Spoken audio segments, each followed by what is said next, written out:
Gopi Jana Vallabha Girivaradhari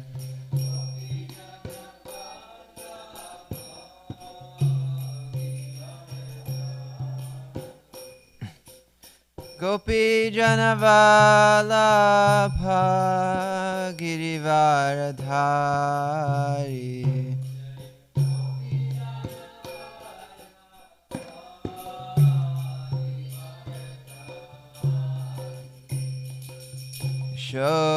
Shodanandana Braja Janaranjana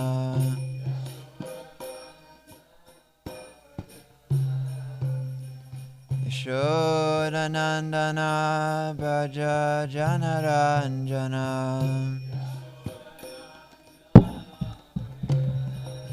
Yamuna Tira Vanachari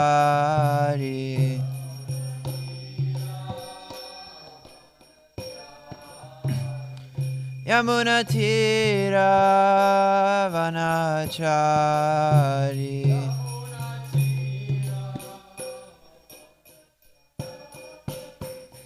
Jaya Radha Madhava Kunja Bihari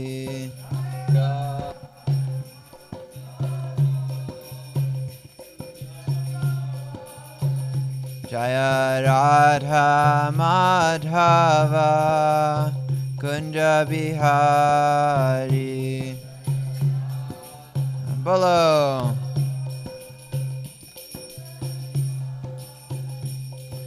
Gopi Jana Vallabha Girivaradhari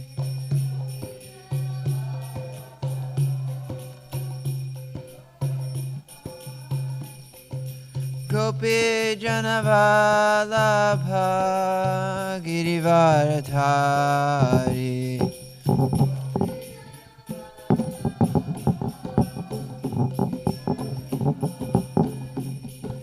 Yashodanandana Braja Janaranjana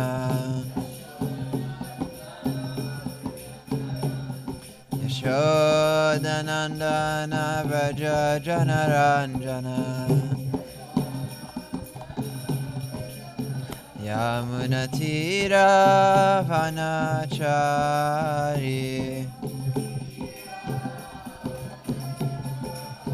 Yamuna Tira Vanachari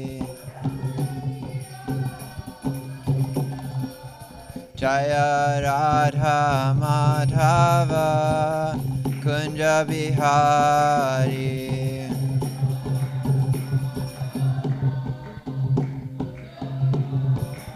Jaya Radha Madhava Kunja Bihari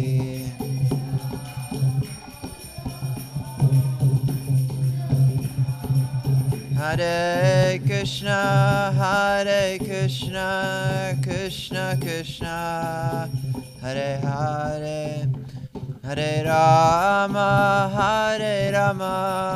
Rama Rama, Hare Hare.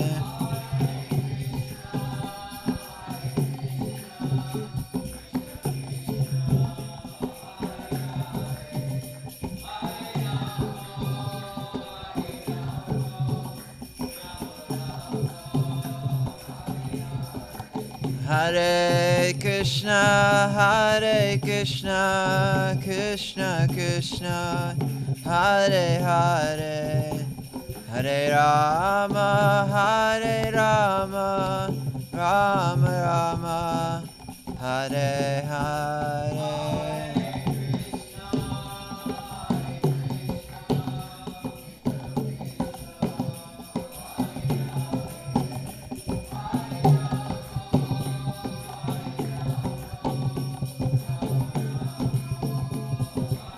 Jaya Jaya Prabhupada, Prabhupada, Jaya Prabhupada.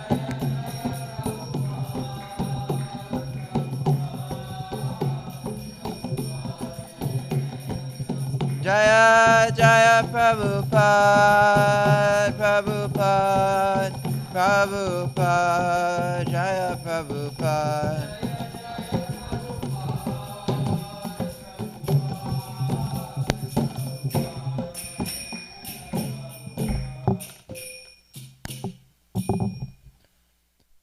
Shri Radha Madhava Ki Jai, Srila Prabhupada Ki Jai, Grantaraj Srimad Bhagavatam Ki Jai.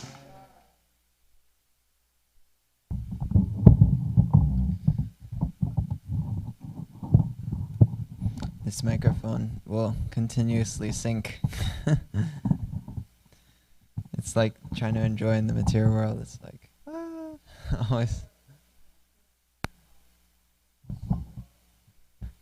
All right. Om Namo Bhagavate Vasudevaya. Om Namo Bhagavate Vasudevaya. Om Namo Bhagavate Vasudevaya. All together, Narayanam Namaskritya Naram Chaiva Narottamam Devim Sarasatim Vyasam Tato Jayamudirayat. Before reciting this Srimad Bhagavatam, which is the very means of conquest, one should offer respectful obeisances unto the personality of Godhead, Narayan, most human being, and to Mother Saraswati, the goddess of learning, is unto him. Jai Hare Krishna. Happy Tuesday. Thank you all for being here. To destroy all the sacrifices. And the idea was that if they stopped doing yajna, Vishnu and the demigods would stop getting their power, and thus he would take them out, Hiranyakashipu. And so now we're going to pick up from that spot. Can you read text 17, Dustin? After performing the ritualistic observances for the death of his brother, Hiranyakashipu, being extremely unhappy, tried to pacify his nephews. All right. Mother Kunti. Text 18:19. O king, Hiranyakashipu was extremely angry, but since he was a great politician, he knew how to act according to the time and situation. With sweet words, he began pacifying his nephews, whose names were Sakuni, Shambhara, Drishti, Bhuta Santapana, Vrika, Kalanaba, Mahanaba, Harishmashru, and Ukacha. He also consoled their mother, his sister-in-law Rishabhanu, as well as his own mother Diti. He spoke to them all as follows. Okay, so we're gonna go into the most sacred teachings of Hiranyakashipu. And we're seeing here that, a politician knows how to use sweet words. Have we ever seen that before in society? A politician using sweet words? So this is what Hiranyakashipu is doing. We'll read the next text. Hiranyakashipu said, "My dear mother, sister-in-law, and nephews, you should not lament for the death of the great hero, for a hero's death in front of his enemy is glorious and desirable." My dear mother, in a restaurant or place for drinking cold water, many travelers are brought together, and after drinking water, they continue their respective destinations. Similarly, living entities join together in a family, and later, as a result of their own actions, they are led apart to their destinations. So we'll focus on this verse, and then we'll continue. And I think if we have time, we can read the full verses for the next few. So this is text 21. Yeah, 7 to 21. Utanamiha samvasa Prapayami suvrate. Vaivanaikachanitanam. Unitanam svakarmavi.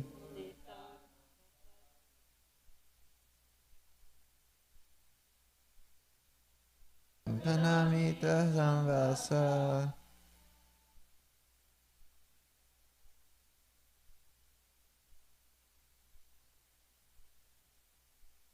Vaivanaikachanitanam.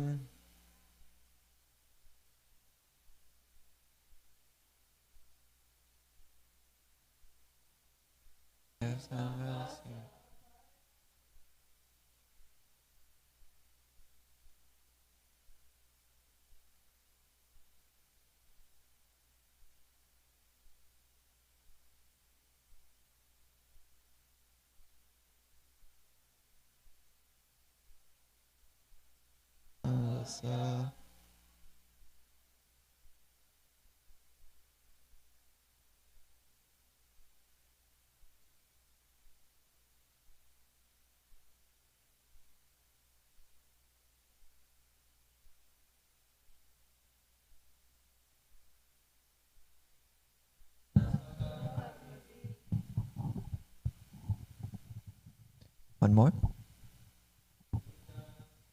Oh.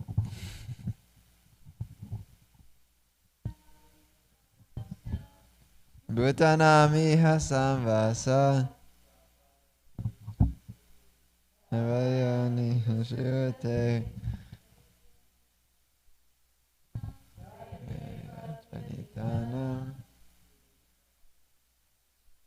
Anitanam sakarmavi. Jai. Synonyms altogether. Bhutanam, of all living entities. Iha, in this material world. Samvasa, living together. Prapayam, in a place for drinking cold water. Iva, like. Suvrate, O my gentle mother.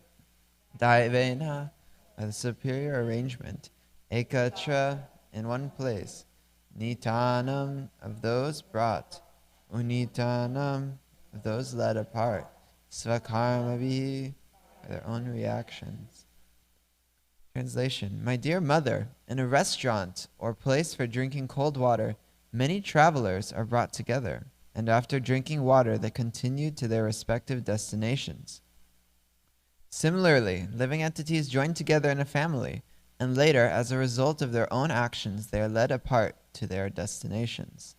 Can someone please read the purport?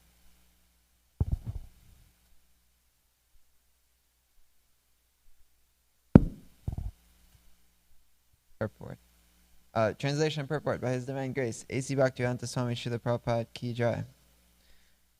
Prakrite kriyamanani gunai karmani sarvasha ahankara vimudatma kartahamiti manyate. The bewildered soul, under the influence of the three modes of material nature, thinks himself the doer of activities which are actually carried out by nature. Bhagavad Gita 3.27. All living entities act exactly according to the directions of Prakriti, material nature. Because in the material world we are fully under higher control. All the living entities in this material world have come here only because they wanted to be equal to Krishna in enjoyment and have thus been sent here to be conditioned by material nature in different degrees. In the material world, a so-called family is a combination of several persons in one home to fulfill the terms of their imprisonment. As criminal prisoners scatter as soon as their terms are over and they are all released, all of us who have temporarily assembled as family members will continue to our respective destination. Another example given is that family members are like straws carried together by the waves of a river. Sometimes such straws mix together in the whirlpools and later disperse again by the same waves. They float alone in the water. Although Hiranyakashipu was a demon, he had Vedic knowledge and understanding. Thus, the advice given to his family members, his sister-in-law, mothers and nephews, was quite sound. The demons are considered highly elevated in knowledge, but because they do not use their good intelligence for the service of the Lord, they are called demons. The demigods, however, act intelligently to satisfy the Supreme Personality of Godhead. This is confirmed in Srimad Bhagavatam 1.2.13 as follows. Ataha pumbi dvaja shreshta varnashrama vivagasa swanusta dharmavasya samsiddhir haritoshanam. O best among the twice born, it is therefore concluded that the highest perfection one can achieve by discharging his prescribed duties, dharma, according to the caste divisions and orders of life, is to please the Lord Hari. To become a demigod or to become godly, whatever one's occupation, one must satisfy the Supreme Personality of Godhead. Jai. Srila Prabhupada ki jai. Namo Vishnu Padaya Krishna Prashaya Bhutale Srimate Bhaktivedanta Swaminiti Namine Namaste Saraswati Deve Gauravani Pacharine Nirvishesha Shunyavadi Paschacha Deshatarine. Guys, so this is the beginning of Hiranyakashipu's teachings to his family, and in the next class he'll begin an analogy of a little boy and a king who has died. But right now he's talking about how he's preaching to his family members that we all come together like people going to a restaurant or people going to a place to drink cold water. And we'll interact for some time. We'll mingle, you could say, and then we will disperse. And I thought it's a really kind of a beautiful visualization that Prabhupada gives us, like straws in a river.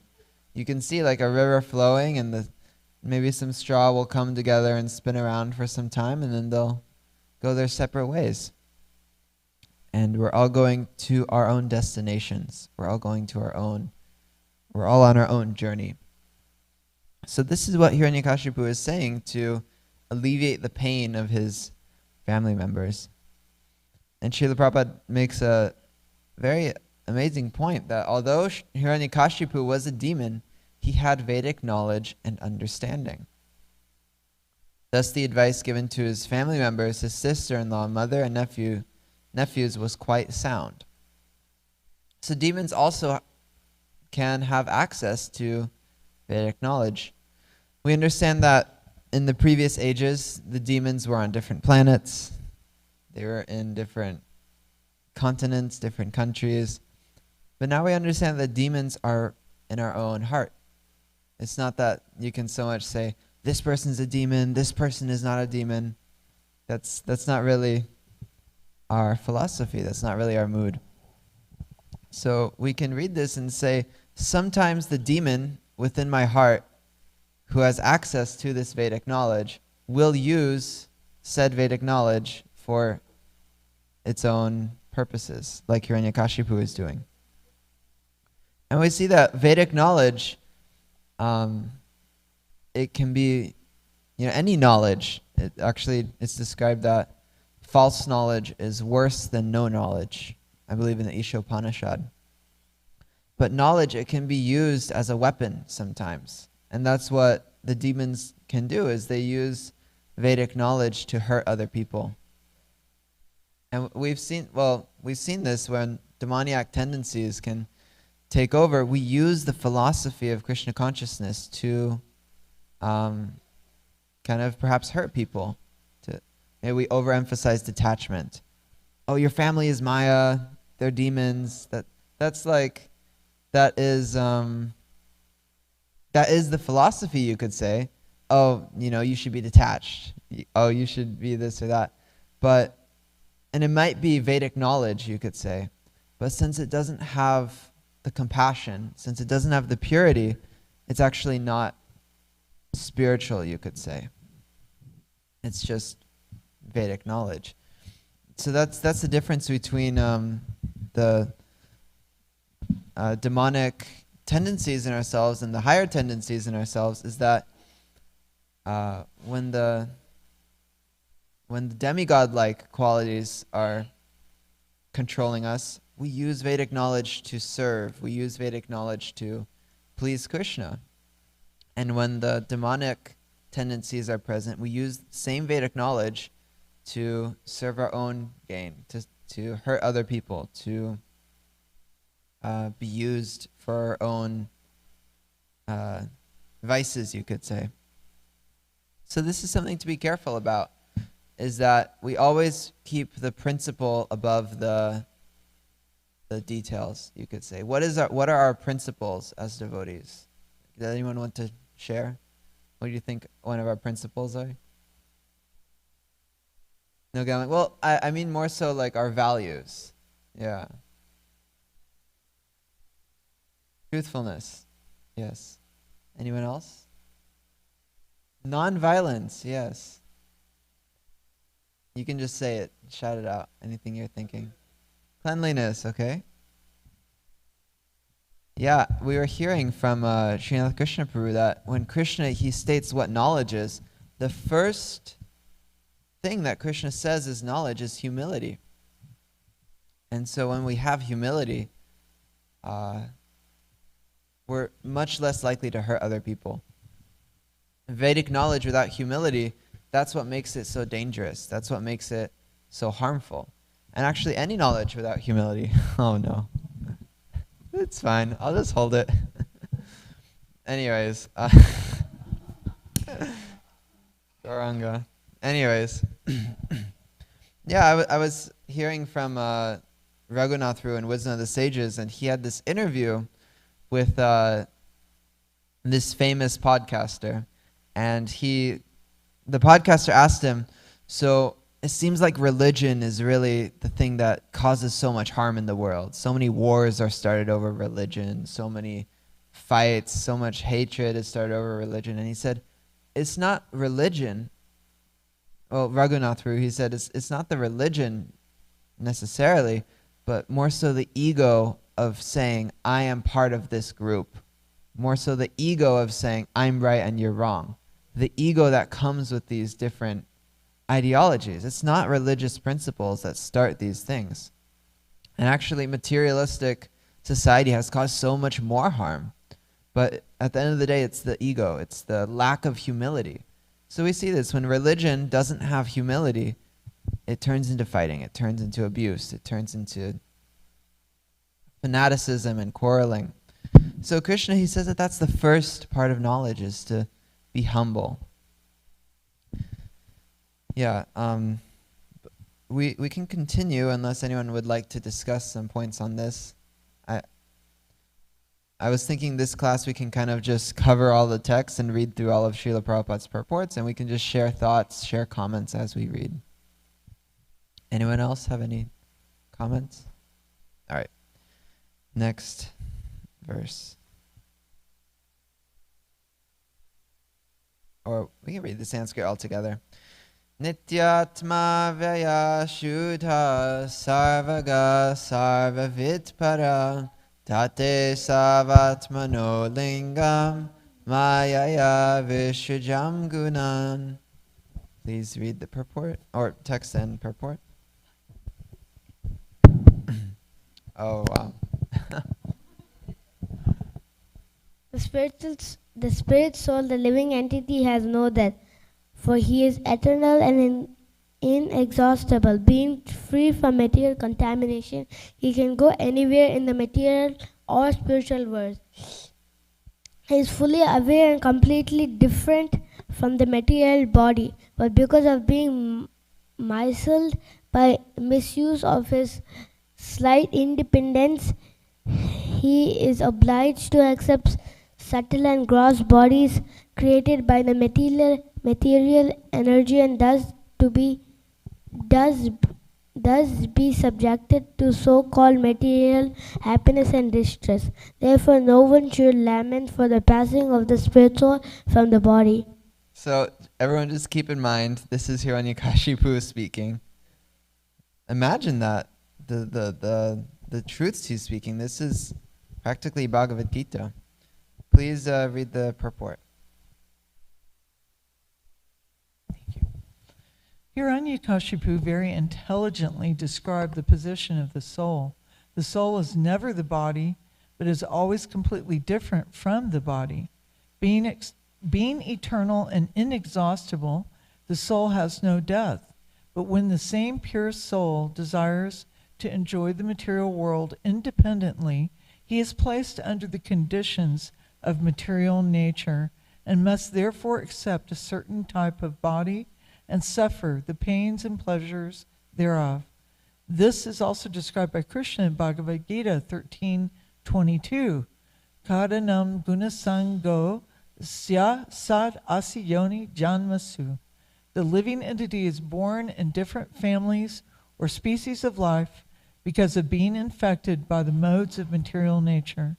When conditioned by material nature, the living entity must accept a certain type of body, which is offered by nature under the direction of the Supreme Lord.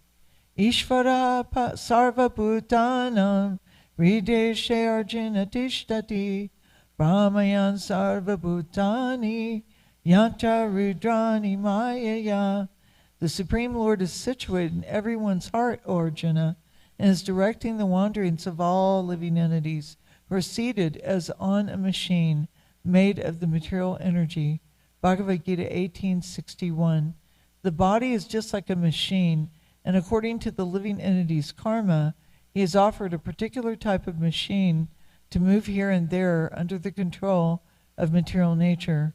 This continues until he surrenders to the Supreme Personality of Godhead. Mam evaye prapadyante mayamitam tarantite. Until he surrenders, the conditioned soul is carried from life to life by the arrangement of material nature. Jai. Yeah, so Srila Prabhupada says in the purport, Hiranyakashipu described very intelligently the position of the soul. And we can see from the purport that this is like a Bhagavad Gita purport. Srila Prabhupada isn't contradicting anything Hiranyakashipu said. He isn't saying, he got this part wrong. And it goes to show that he's making this point that the living entity is eternal. The living entity has no death. The living entity is inexhaustible. But does anyone know what Hiranyakashipu goes on to do later?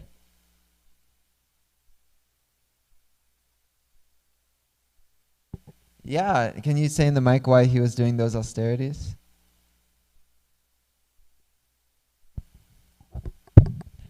Hiranyakashipu decided that he would go perform severe penance, austerity, to satisfy Lord Brahma and obtain from him the benediction of quote-unquote immortality. Yeah, so we're seeing here, this seems very contradictory. If he is saying that the soul is eternal, the soul has no death, why is he worried about death? Why is he worried about, Well, his brother met with death. Yeah, his brother met with death. But at the same time, this verse, he's saying that my brother didn't die. My brother is eternal. My brother moved on to another place, as we'll read in the next It's not verse. realized. Yeah. There you go. That's Mother Kunti hit the nail on the head, is that sometimes the knowledge, it can be in our consciousness. It can be in our subconsciousness. But when it can be covered. It can be clouded over by our tendencies. It can be covered by perhaps a demonic or a lower quality within ourselves can make us forget our higher nature. It can make us forget the knowledge that we have. And specifically, Hiranyakashipu, he's feeling grief. He's feeling frustration. He's feeling anger. And those emotions are so overwhelming, they can cover our spiritual knowledge. And we see that when someone perhaps has a bad experience in the temple, or has a bad, experience in Krishna consciousness, the hurt that they feel, the grief, the pain, it covers the years of studying that they had done. It covers so much knowledge that's deep within themselves. The knowledge is within their heart, but it's covered by this grief. It's covered by the pain. And so, they may know I'm a spirit soul, I'm an eternal servant of Krishna, but the pain is just so much that they can't access that knowledge right now. They have to go away. They have to heal. They have to take some space. So similarly, we may have knowledge that we've realized from the scriptures, but if we make an offense, if we have some lower qualities come out, or if we're just very hurt, if we just go through some very intense situations, it can be hard to access this knowledge that we've cultivated. So we have to depend on Krishna. We have to pray. We have to have the purity. Like Mother Kunti said, the knowledge is there, but when there's not the purity, it's so hard to access it. We can't really apply it. We can't really access it. So Hiranyakashipu is saying that the living entity has no death, for he is eternal. Yet because of his envy for Lord Vishnu, he couldn't apply it. He could preach it, he could walk, he could talk, but he couldn't walk the walk.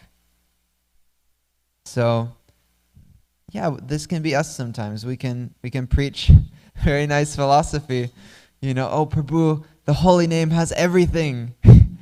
And then perhaps it can be hard to access what we had just preached a little while ago. So that's why we need purity. That's why we need to rely on Krishna. And I had this experience. I was telling one of my teachers, I know everything I have to do. I know how to do it. I know why I should do it, but I just can't do it.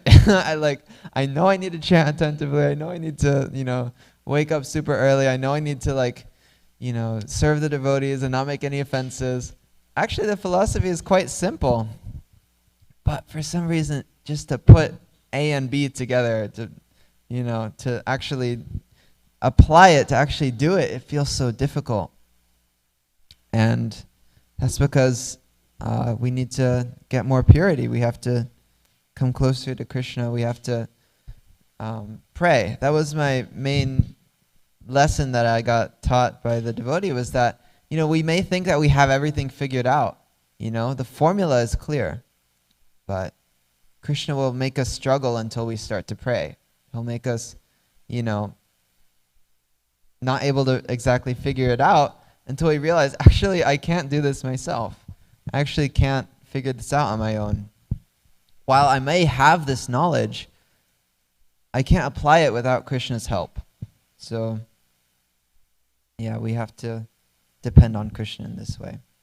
Anyone have any more comments before we move on to the next verse? Gokulananda Prabhu.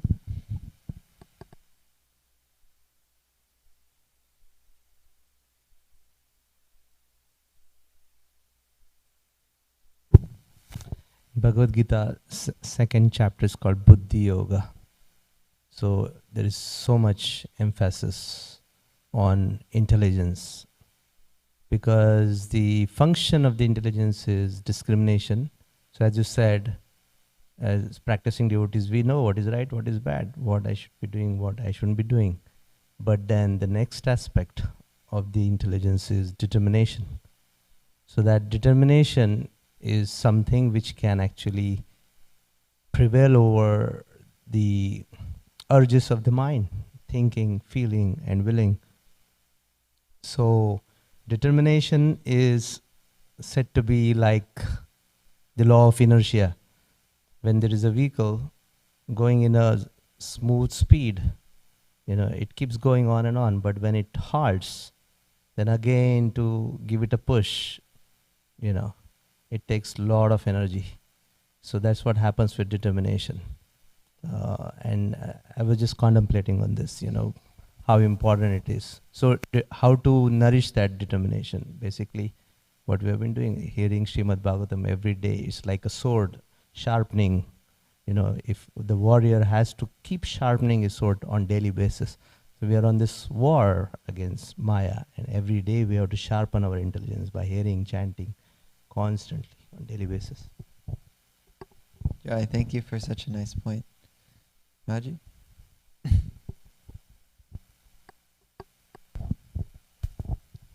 have a comment and a question about which I've been thinking and struggling for past few days. So actually yesterday my daughter wanted to eat something which doesn't have fiber. So I was telling, Nainamita, you already suffered for not eating fiber, but you asked again the same thing. I told her, this is like me. Now Prabhupada has given me the knowledge. I know how miserable material world is. And I know if I'm born again, I'm going to suffer like this. But still, I keep doing the things I keep doing, which is not conducive for my Krishna consciousness. So like Prabhu was talking about determination. So I'm wondering, like Prabhu says, like we hear Bhagavatam every day, we chant every day, we get the determination. But like Hiranyakashipu, I don't feel I'm realized. I just know in theory, like Hiranyakashipu knows in theory. But I know everything in theory, but it's not realized. Like I'm not walking the talk. So does it come over time, like a sculpture being hit and it becomes a beautiful sculpture? Like does it come over time? Should we just have patience, or what am I missing? So I'm just curious.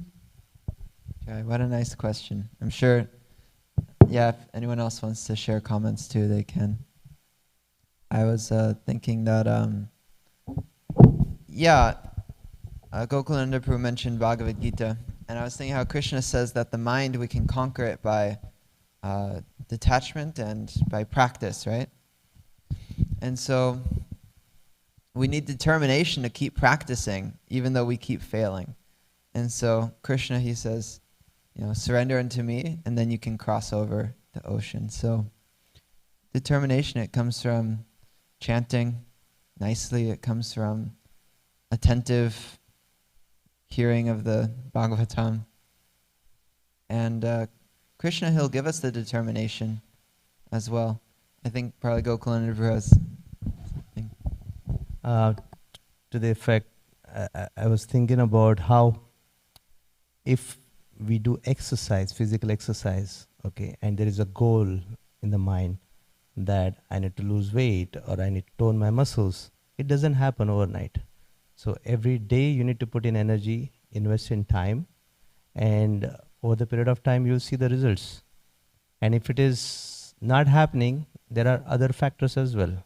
Eating, right, sleeping habits. So those are dependable factors as well. So I need to look into those as well. And have patience, enthusiasm, patience, determination. Jai, thank you. Yeah, I remember when Keshava Swami visited Dallas, I asked him like he was talking to all the youth. So I was like, okay, so, let's say we as youth are inspired by you and we want to be like you. What was that thing? What was that like little thing that or whatever? How did you, become like an inspirational leader? And he made this point that there's not really any secret. There's not really any shortcut. We may want spiritual life to be so flashy, like, I had this one specific prayer, and then the deities winked at me, and a beam of light fell on my head.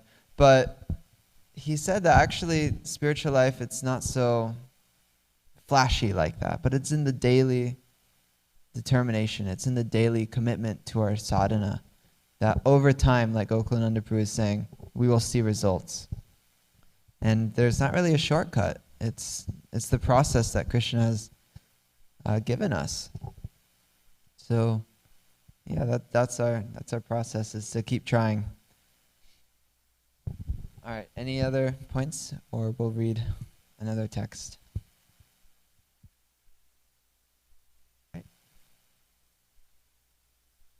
Yeah, these teachings of Hiranyakashipu are nectar. All right. Can someone please read the next? Oh, Achyuta Govinda Prabhu.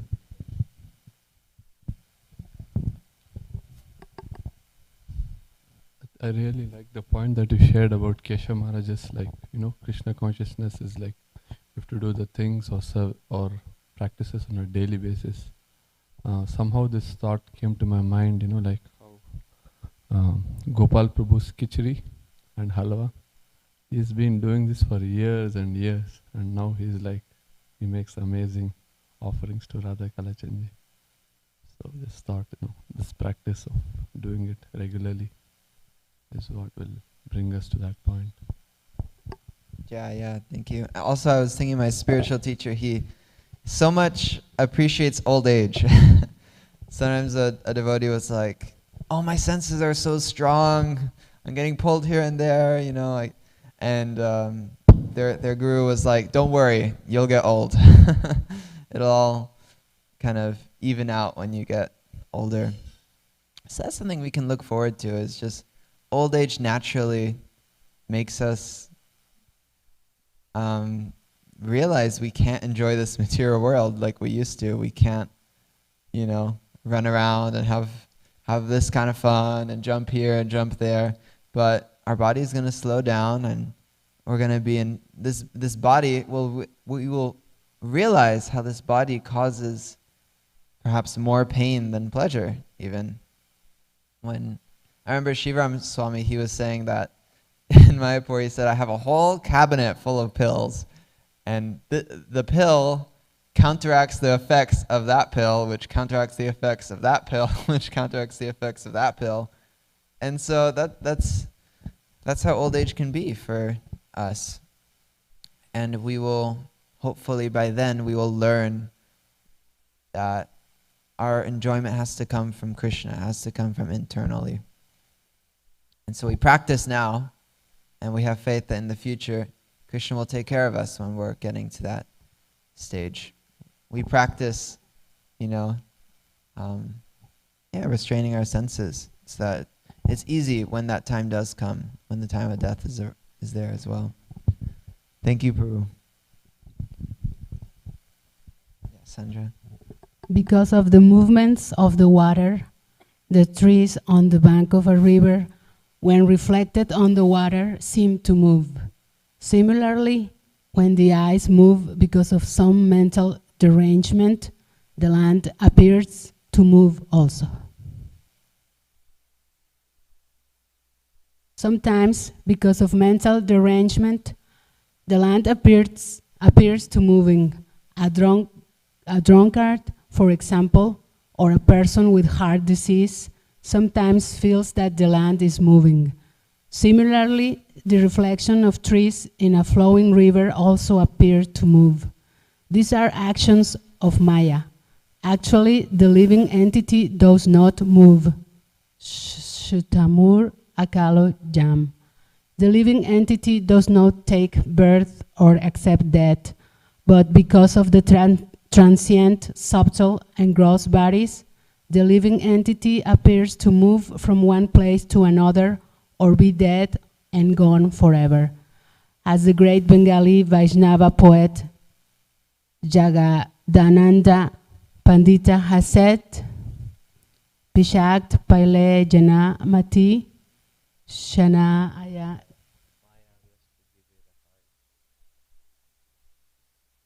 According to this statement from the Prema Vivarta, when a living entity is conditioned by material nature, he is exactly like a person haunted by a ghost. One should therefore understand the fixed position of the spirit soul and how he is carried away by the waves of material nature to different bodies and different situations under lamentation and hankering. One achieves the success of life when he understands the constitutional position of his self and is undisturbed by the conditions created by material nature.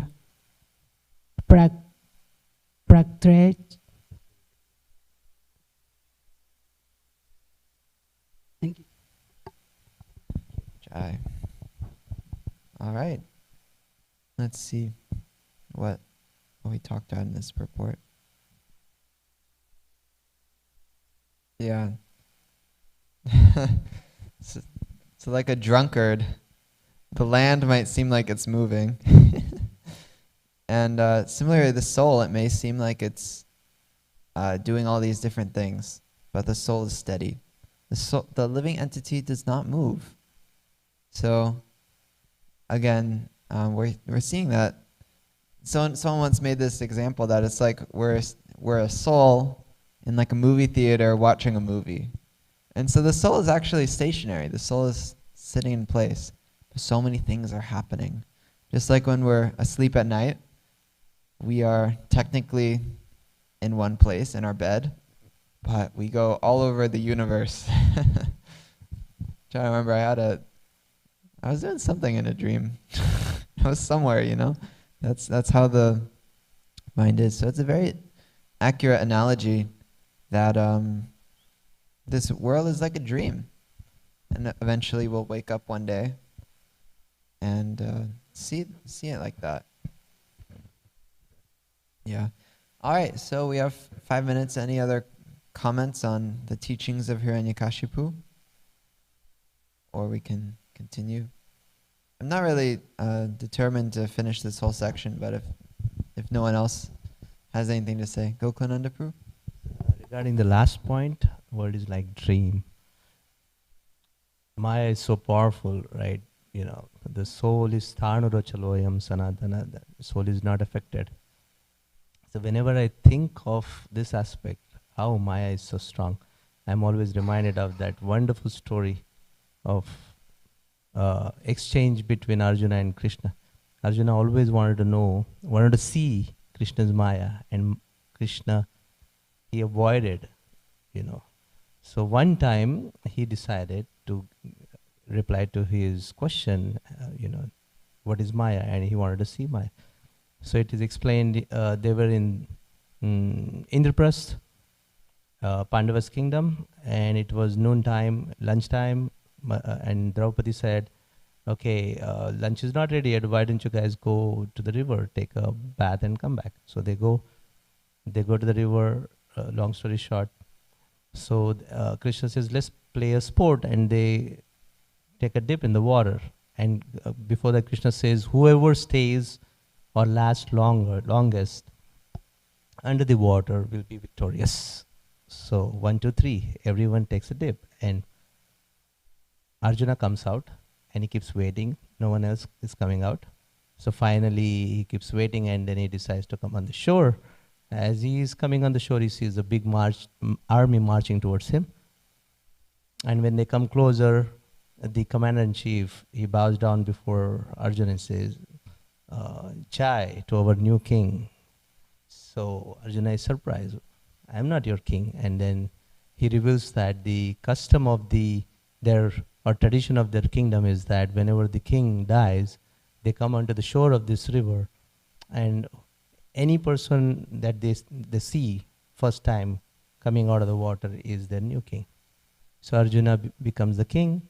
He gets married to the queen, and he has children and everything. 40 years are gone, and suddenly the queen dies, his wife. So they come onto the same shore of the bank of the river where there is the crematorium, sorry, and her body is laying on the funeral pyre. And the commander-in-chief reveals that the custom of this kingdom is that, when the queen dies, the king has to enter into the funeral pyre as well. So, but also the custom is that we give, chance to the dying person to express the last wish. What is your last wish? And Arjuna says, I want to purify my body, so I want to take. He's thinking of running or escaping from the scene. So he goes, and he dives into the water, and when he comes out, everyone is starting popping up. Bhima and all of his brothers, and finally Krishna comes out, and he's looking at him and smiling. There is your answer. You wanted to see my Maya? Within that span of time, you lived 40 years, you had a kingdom, you had your wife, children, everything. So the whole world is like that. The soul is not affected, and as is explained in the purport, as the water is moving, the images in the reflections of the water is also apparently moving. So soul is neither getting affected in terms of happiness or distress, nor there is any loss or diminution to the soul. When we go back, it is said, Prabhupada said, it is just like the snap of the finger. As if there was just a moment that passed after our fall down. Jai, thank you for such a wonderful story. Yeah, Haribol. Jai. Yeah. I know you've told me that before, but it reminded me, one time I had a conversation with Gokulananda Prabhu, because it's this idea, I don't have realized knowledge. I know the knowledge, right? I know that I'm not the body. I know that I'm a soul. I know that all these relationships are temporary, yet I have attachments. Like I'm really attached. I love my family, but especially attached to my father. And he's getting old now. He's 72 and he's having health problems. And so I said to Gokulananda Prabhu once, I said, you know, I get all this. But at the same time, don't you ever feel sad that, like, I kind of feel sad a little bit that this relationship I have with my so-called father, it's not real, that because he's not a devotee, you know. I'm like, I may never see him again. I don't know if I'll ever see him again. And I'm going to miss him, I feel like. And that kind of makes me feel sad to think I'm never going to see him again. Do you remember what you said? Gokulananda Prabhu was like, how many lifetimes have you had? I said, I don't know. And he goes, how many fathers do you think you have had? I said, I don't know. He's like, do you remember them? I said, well, no, obviously not. He's like, see, exactly. So all these fears that you have, all of these things, they're really just these kind of temporary fears. You don't even remember all of the other lifetimes that you've had. Like in a snap, just in a snap. Jai. Yeah. Although I was thinking when Gokulananda was speaking that there's one thing that's not part of the dream, and that's this temple. That's the devotees' association. That's our path to Krishna.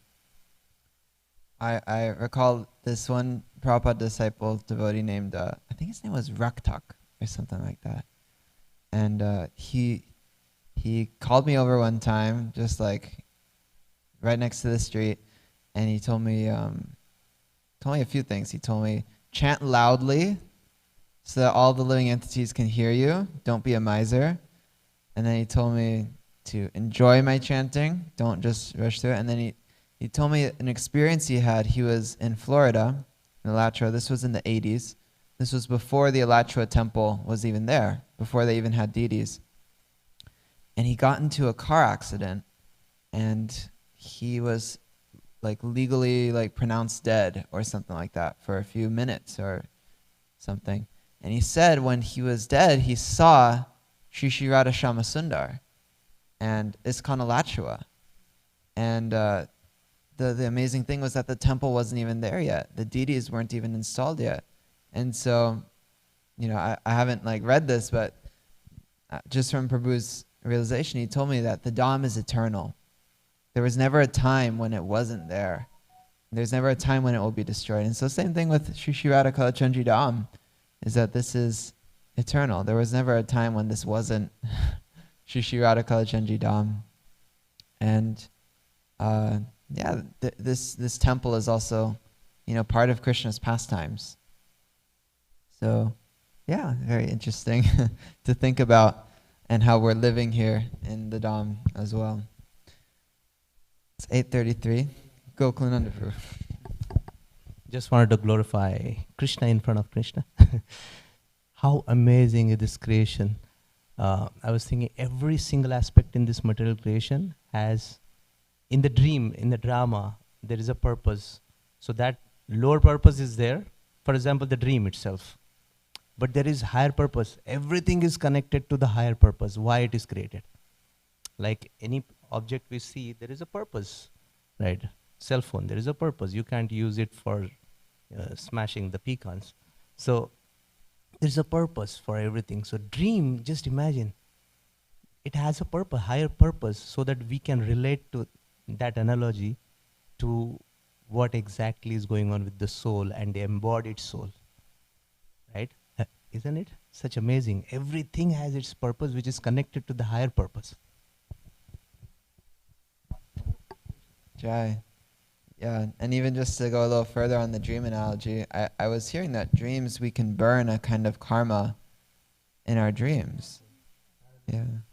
Yeah, so we're burning something off. And similarly, this dream is meant to burn something off. It's meant to purify us of something.